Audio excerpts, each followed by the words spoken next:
Okay, today we're going to take a look at all our methods and talk about when it would be better to use one method over the other. So if I look at the methods we talked about graphing them, we talked about solving using the square roots, factoring them, and then finally the quadratic formula.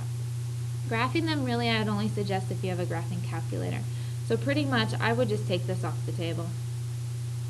Plus, if it's not exact numbers, it's going to be really hard to see.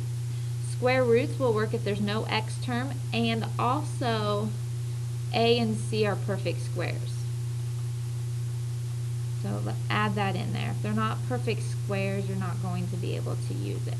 So for instance, an example of that would be the following. Let's say I have 4x squared minus 81. That would be an example. 4 is a perfect square, 81 is a perfect square.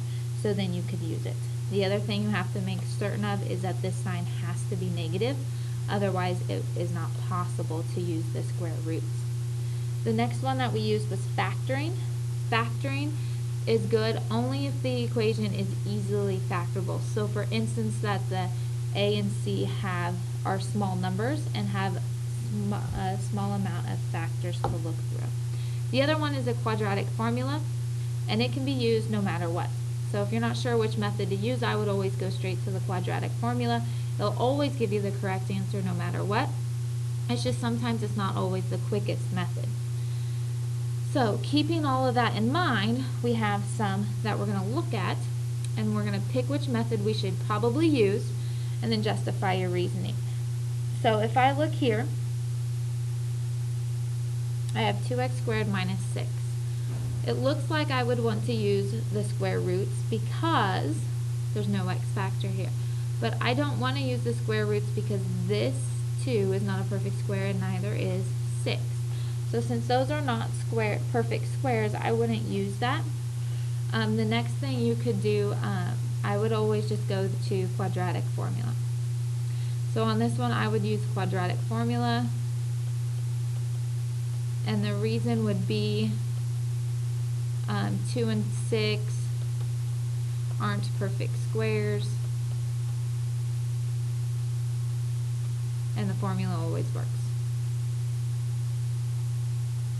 Okay, the next one is 6x squared plus 13x minus 17. If I look here, my a is 6, my c is negative 17.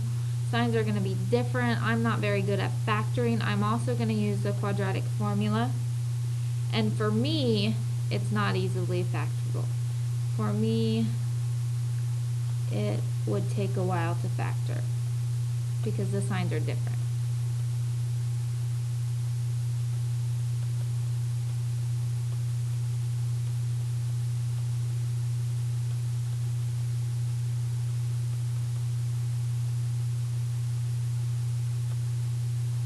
And that's just something you're going to have to determine. Some of you might be able to factor this fast. You could have said factor. On this next one, I would say factor. And the reason I would say factor is because a is equal to 1. So I know it's just going to be 1 and 1. And c is 15, which means it has a small number of factors. So I don't have very many numbers to try, so I could probably factor that very quickly. This next one here, those are very large numbers, so I'm going to do the formula. And the reason why is because of the large numbers. I don't want to think about the factors of 16 and the factors of 45 that give me 96. And then the last one here, normally I would look at this and I'd say, oh, the coefficient is 1.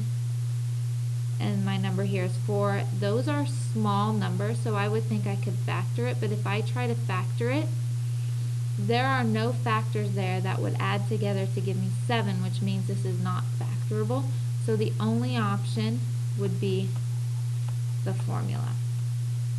And the reason why is because it's not factorable, meaning my answers are not going to be a whole number answers.